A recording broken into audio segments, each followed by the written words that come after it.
Assalamualaikum warahmatullahi wabarakatuh. Saya Muwafiq Jufri, dosen pada Fakultas Hukum Universitas Trunojoyo Madura. Saya memulai karir menjadi dosen di fakultas ini pada tahun 2019 dan selama ini saya sudah mengampu beberapa mata kuliah khususnya pada konsentrasi pemerintahan. Salah satunya adalah hukum tata negara. Mata kuliah hukum tata negara ini merupakan mata kuliah wajib dan sekaligus menjadi prasyarat untuk mata kuliah selanjutnya seperti mata kuliah dalam rumpun pemerintahan seperti hukum pemilu, hukum dan hak asasi manusia, desa, hukum pemerintahan desa, dan lain sebagainya. Oleh karena pentingnya mata kuliah ini, saya mendesain penyelenggaraan perkuliahan dengan baik dan maksimal dengan cara memadukan aspek teoritik dengan kasuistik, yaitu dengan menggunakan metode problem based learning. Saya juga memadukan metode pembelajaran sinkronus dan asinkronus, artinya selain pembelajaran di kelas secara offline, ada juga kegiatan di learning management system yang juga harus dilakukan oleh mahasiswa seperti mengerjakan tugas dan lain sebagainya. Selain itu, dalam learning management system ini yang kebetulan kita gunakan adalah Google Classroom, saya juga gunakan untuk mengupload semua bahan ajar pada mata kuliah hukum tata negara ini. Adapun capaian pembelajaran mata kuliah hukum tata negara, yang pertama, mampu menunjukkan sikap bela negara dalam kehidupan bermasyarakat. Yang kedua, mampu memahami istilah-istilah hukum di bidang hukum tata negara. Yang ketiga, mampu menjelaskan tata cara peradilan dalam kaidah hukum tata negara. Dan yang keempat, mampu menjabarkan dan menganalisis kasus pada perkara-perkara konstitusional. Adapun materi perkuliahannya antara lain pengantar awal, di mana dalam sesi ini yang dibahas seperti peristilahan, pengertian, kedudukan, objek, dan hubungan antara HTN dengan ilmu-ilmu yang lainnya. Kemudian ada tata urutan peraturan perundang-undangan, konstitusi, pemisahan kekuasaan dan atau pembagian kekuasaan, hak asasi manusia, demokrasi, partai politik dan pemilihan umum, badan perwakilan, kekuasaan pemerintahan negara, kekuasaan kehakiman, kelembagaan negara, pemerintahan daerah, kewarganegaraan, keuangan negara, wilayah negara, serta pertahanan dan keamanan, dan yang terakhir perkembangan ketatanegaraan dan masalah-masalah di Indonesia. Untuk indikator penilaian didasarkan pada kemampuan mahasiswa dalam memahami materi pembelajaran dan kemampuan dalam menjawab pertanyaan sesuai dengan kriteria dalam rubrik penilaian. Sementara bentuk penilaiannya didasarkan pada keaktifan dalam interaksi di kelas, kemampuan dalam menjawab kuis, dan performa saat presentasi. Di samping itu, kemampuan dalam menjawab soal saat UTS dan UAS juga menjadi indikator dalam sistem penilaian akhir untuk mata kuliah hukum tata negara. Berikut untuk cuplikan video pembelajarannya. Terima kasih. Oke. Assalamualaikum warahmatullahi wabarakatuh. Gimana kabarnya teman-teman semuanya? Sehat semua ya? Sehat. Oke, alhamdulillah. Jadi meskipun cuaca mendung, tetapi alhamdulillah teman-teman sehat semua ya. Dan saya harap teman-teman tetap semangat ya belajarnya ya. Apalagi ini materinya tentang hukum tata negara. Jadi hukum tata negara ini merupakan mata kuliah wajib dan sekaligus menjadi penentu dari beberapa mata kuliah untuk semester berikutnya.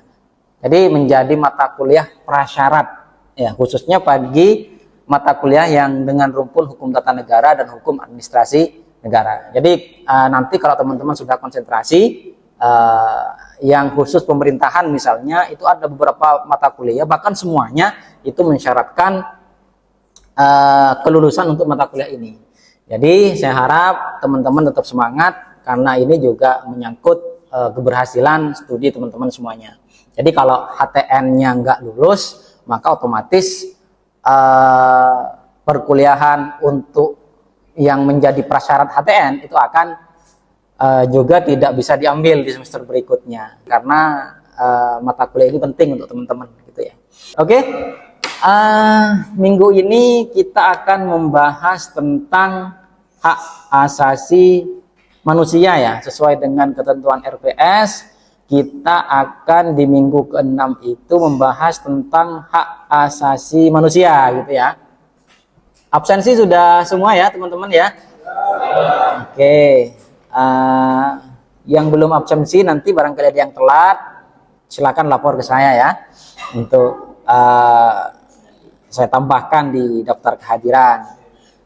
Nah, sebelum kita mulai belajar tentang hak asasi manusia, terlebih dulu ya, mari kita berdoa sesuai dengan agama dan keyakinannya masing-masing. Semoga dengan harapan pembelajaran hari ini bisa berkah, bisa manfaat, dan bisa berguna untuk kita nantinya.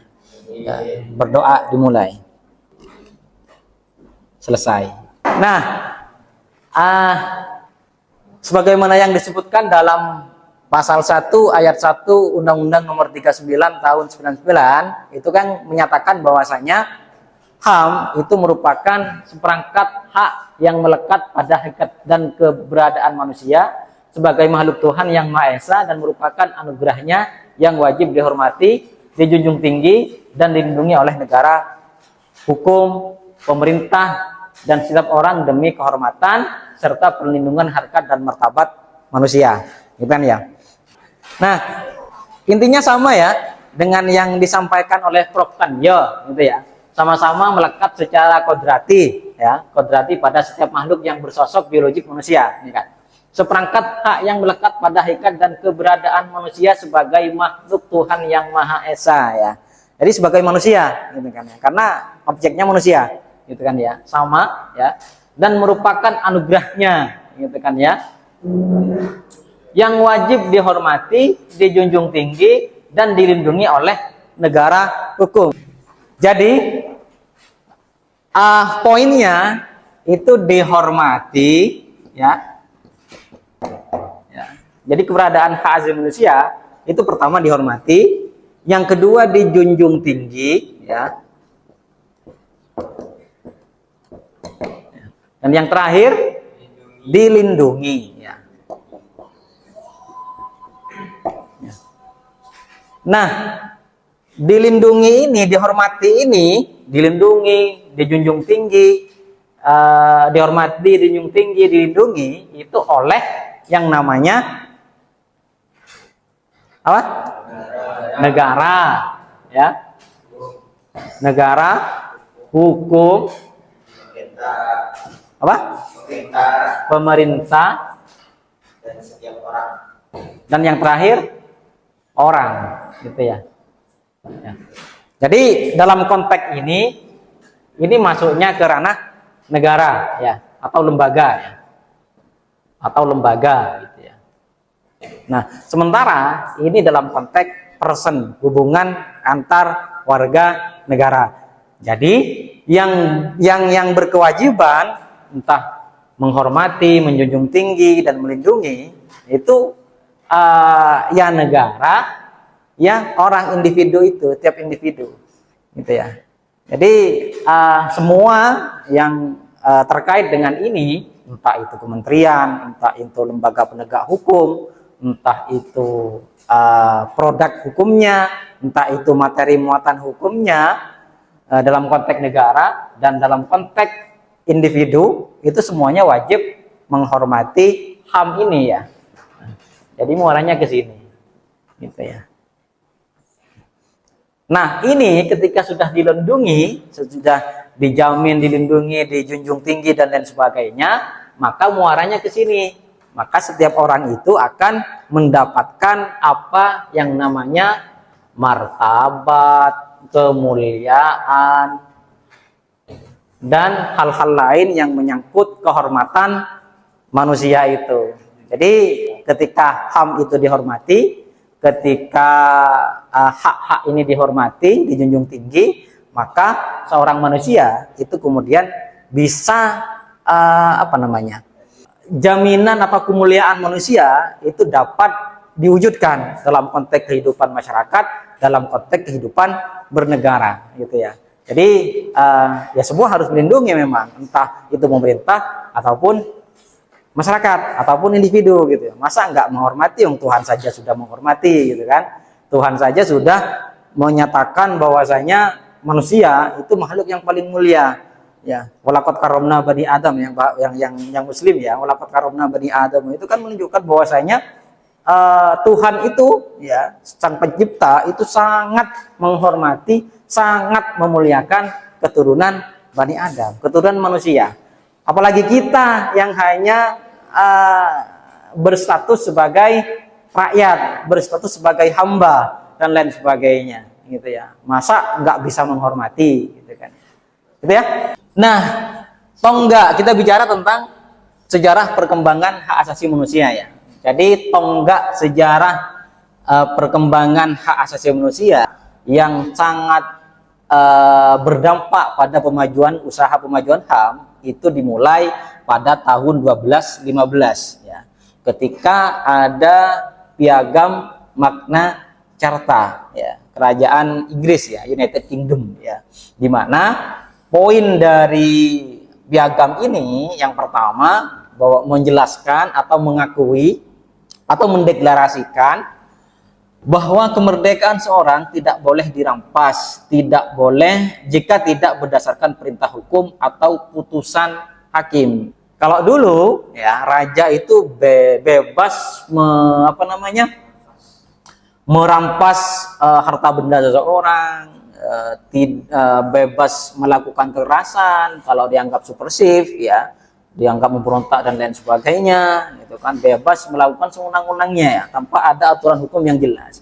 Nah, dengan adanya Magna Carta itu kekuasaan raja, kesewenang-wenangan raja itu kemudian dibatasi ya oleh hukum, oleh putusan hakim. Selama tidak ada itu, maka tidak boleh yang namanya penindasan, penghukuman, penangkapan dan lain sebagainya, gitu ya. Dan yang kedua, pajak tidak boleh dipungut semata-mata atas perintah raja saja ya. Jadi harus ada putusan atau tarif yang jelas dari parlemen. Jadi ada keterlibatan parlemen di situ, tidak semata-mata ditetapkan oleh raja, misalkan kondisi keuangan negara dalam kondisi genting darurat, lalu kemudian raja dengan semena-mena menaikkan pajak atau merampas lebih besar pajak ya, tarif pajak kepada rakyatnya, itu sudah nggak bisa karena harus mendapat persetujuan dari parlemen. Yang kedua, tonggaknya itu kemudian lahir yang piagam juga, itu yang namanya Bill of Rights ya, sama-sama di United Kingdom ya, kerajaan Inggris ya, Britania Raya gitu ya. Substansinya yang pertama, parlemen terbebas dari tekanan raja dalam berpendapat ya. Jadi kalau dulu berpendapat itu takut ya di kerajaan Inggris ya. Berpendapat itu takut ya karena dianggap sebagai pemberontak, bukan sampai pemberontak ya. Ya khawatir raja citranya rusak dan lain sebagainya atas kebijakan-kebijakan yang diambil. Itu yang nggak diinginkan oleh raja. Tetapi karena sejak adanya piagam ini, Bill of Rights ini, kesepakatan ini, maka kemudian kebebasan berpendapat itu dijamin oleh negara, oleh kerajaan waktu itu ya. Dan yang kedua, lahirnya kebebasan berpendapat di kerajaan Britania Raya. Jadi konteksnya kebebasan berpendapat itu baik di parlemen ataupun di lingkungan sosial kemasyarakatan, gitu ya. Selanjutnya ada yang namanya DUHAM ya, Deklarasi Universal Hak Asasi Manusia ya, yang dicetuskan, yang diterbitkan pada tanggal 10 Desember 1948 ya oleh PBB ya, Perserikatan Bangsa-Bangsa, gitu ya. Tapi yang menarik ya untuk konteks HAM di Indonesia di saat kita mengesahkan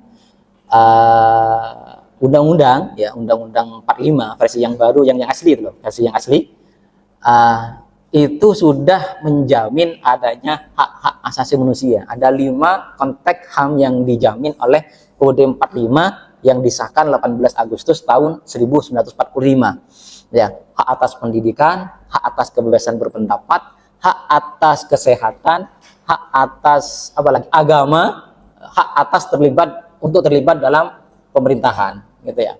Jadi itu yang dijamin oleh UUD 45 yang asli. Dan itu lahir sebelum lahirnya DUHAM. Jadi para pendiri bangsa itu sudah pikirannya jauh ke depan, ya. Di saat dunia digoncang oleh perang dunia, ya, perang dunia kedua, ya, era itu perang dunia kedua, para pendiri bangsa, para perumus UUD 45 itu sudah berpikir jauh ke depan, ya. Jadi hak-hak yang sifatnya fundamental seperti pendidikan, kesehatan, pendapat, pikiran, dan lain sebagainya itu dijamin waktu itu, dilindungi, dan itu langsung dilindungi oleh konstitusi. Di mana saat dunia itu belum sedetail itu menjamin hak asasi manusia dalam konteks negaranya. Tetapi Indonesia itu sudah melaksanakan berapa tahun ya? 3 tahun sebelumnya, ya 45 ke 48. Itu kan suatu lompatan sejarah yang luar biasa, lompatan pemikiran yang luar biasa, itu ya. Untuk DUHAM ada banyak ini ya, banyak jenis poin yang dijamin ya, mulai dari hak untuk hidup, hak untuk melanjutkan keturunan, hak atas harta benda, hak atas pendidikan, kesehatan, agama, dan lain sebagainya ya. Itu sudah banyak diatur di sana, gitu ya. Jadi DUHAM merupakan naskah kesepakatan bersama antar kepala negara di dunia tentang HAM, ya. Jadi mereka negara-negara yang waktu itu menjadi anggota PBB itu bersepakat untuk mengatur, untuk mencetuskan piagam yang namanya Deklarasi Universal Hak Asasi Manusia, ya. Dan DUHAM ini yang kemudian menjadi dasar pengaturan penjaminan HAM bagi negara-negara anggota PBB, gitu ya. Nah, sekarang itu dalam konteks Indonesia, gitu kan. Pertama dari Pancasila. Pancasila itu disahkan sebagai dasar negara. Ada yang hafal Pancasila? Hafal semua lah, orang Indonesia masa nggak hafal, apalagi mahasiswa fakultas hukum, gitu kan, masa nggak hafal, gitu kan. Siapa yang hafal, siapa Niza, hafal Niza? Coba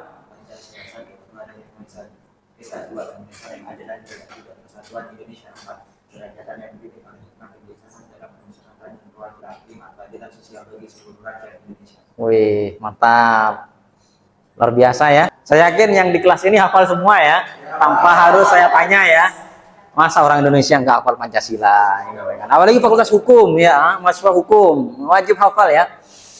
Nah, sila-sila Pancasila itu pada sila, masing-masing silanya itu mengandung atau mengandung nilai-nilai HAM. Ya, yang pertama misalnya terkait dengan jaminan atas kebebasan beragama, gitu ya, ketuhanan yang Maha Esa, gitu ya. Itu menandakan bahwasanya orang Indonesia itu ya harusnya bertuhan, memiliki Tuhan, ya.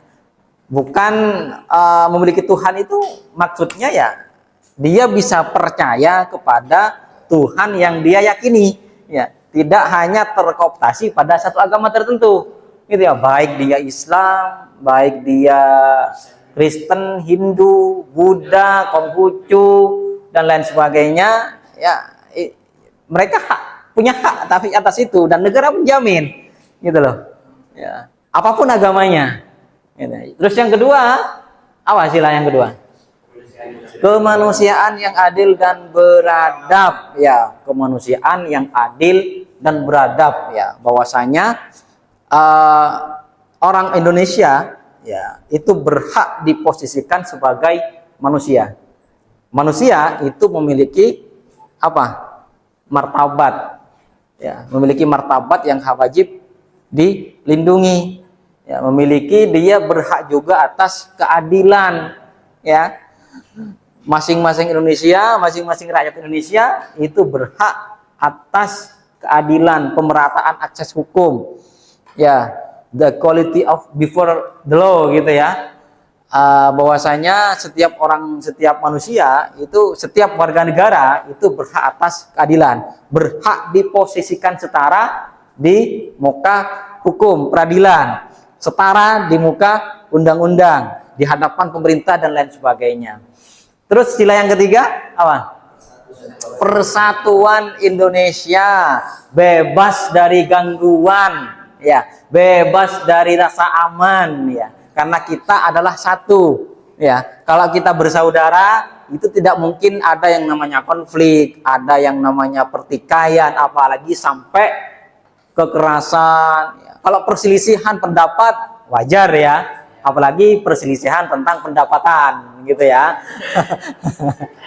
Wajar ya, wajar kita beda pendapat nggak masalah ya, apalagi beda pendapatan gitu ya.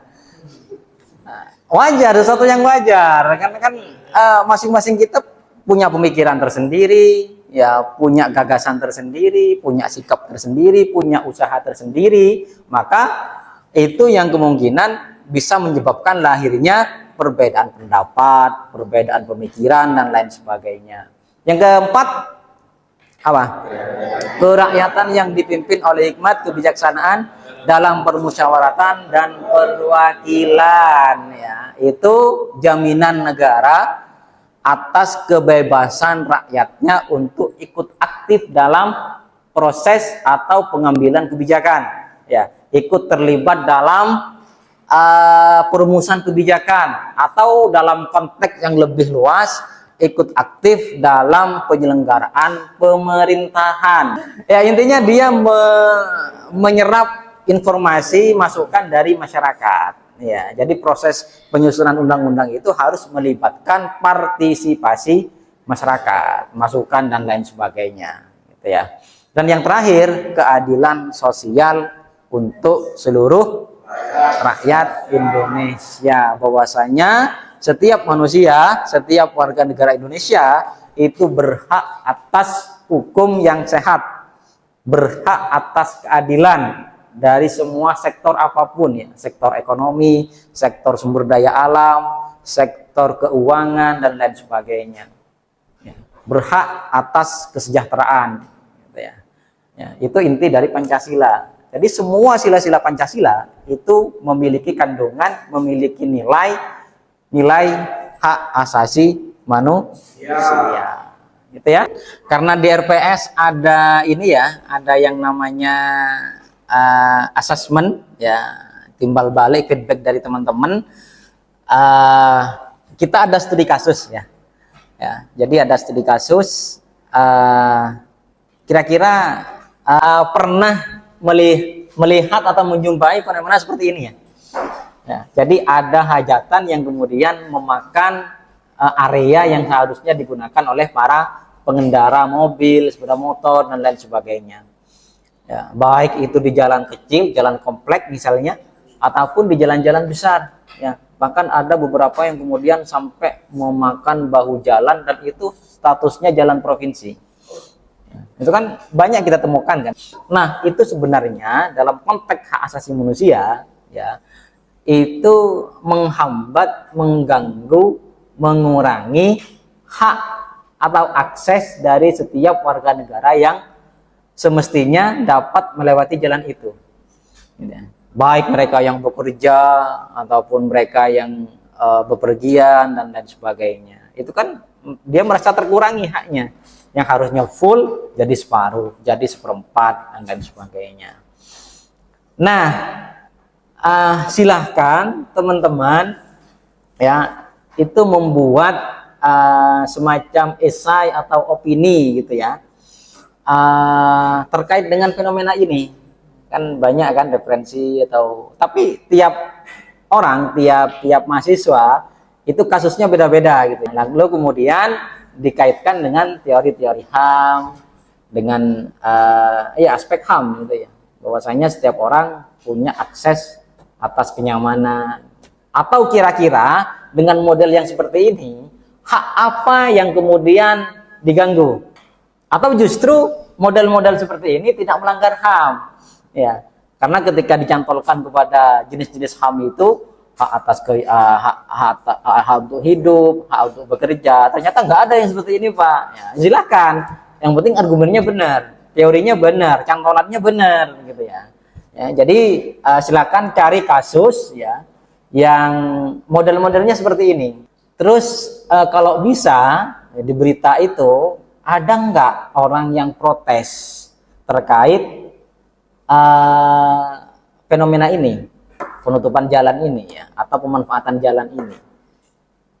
Dan yang terakhir dalam konteks hukum Indonesia ya, khususnya yang berkaitan dengan regulasi tentang hak asasi manusia ya, silakan dikaitkan dengan Undang-Undang 39 tahun 99 tentang hak asasi manusia atau Undang-Undang ratifikasi hak sosial budaya gitu. Silakan, atau hak sipil dan politik gitu ya, itu silakan disesuaikan dengan undang-undang itu. Minggu depan kita diskusi seputar ini gitu ya. Jadi masing-masing mahasiswa itu kemudian memaparkan hasil pengerjaan tugasnya, hasil analisis kasusnya gitu ya. Oke, ada pertanyaan terkait dengan materi hak asasi manusia? Pertanyaannya, ini kan ya, itu manusia yang ada di penjara itu gimana, Pak? Oke. Mempunyai hak kan nggak dilindungi kan? Oke, siap. Wah, menarik ini ya. Nah, ketika orang di penjara, ketika orang dalam status terpidana ya, sudah ada putusan hakimnya bahwasanya di penjara selama beberapa tahun gitu misalnya, otomatis dia kan kehilangan haknya. Apakah yang seperti itu dapat dikategorikan sebagai pelanggaran terhadap HAM gitu ya. Nah, yang dimaksud jaminan, perlindungan, terus penghormatan ya kepada manusia atas hak dan kebebasannya itu dalam konteks normal, maka itu tidak boleh dikurangi oleh negara, boleh dikurangi oleh masyarakat ya. Sementara kalau dalam konteks manusia ya, dalam konteks bukan tidak normal ya, dia sudah mendapat putusan pengadilan karena dia bersalah ya. Contohnya membunuh gitu kan ya, dia membunuh dipidana 20 tahun misalnya ya, maka dia membunuh itu kan kemudian melanggar hak orang lain, maka ada sanksi yang kemudian diberikan kepada dia karena dia sudah merampas hak orang lain untuk hidup gitu kan. Makanya kemudian dia dipidana dan itu tidak masalah karena sudah sesuai dengan aturan yang berlaku gitu ya. Oke, yang lain nggak ada ya? Oke, alhamdulillah kita sudah selesai ya untuk mata kuliah atau pertemuan di sesi hukum dan hak asasi manusia ini. Nah, sebelum kita tutup, mari kita berdoa dimulai. Selesai. Terima kasih atas kehadirannya. Mohon maaf apabila ada kesalahan.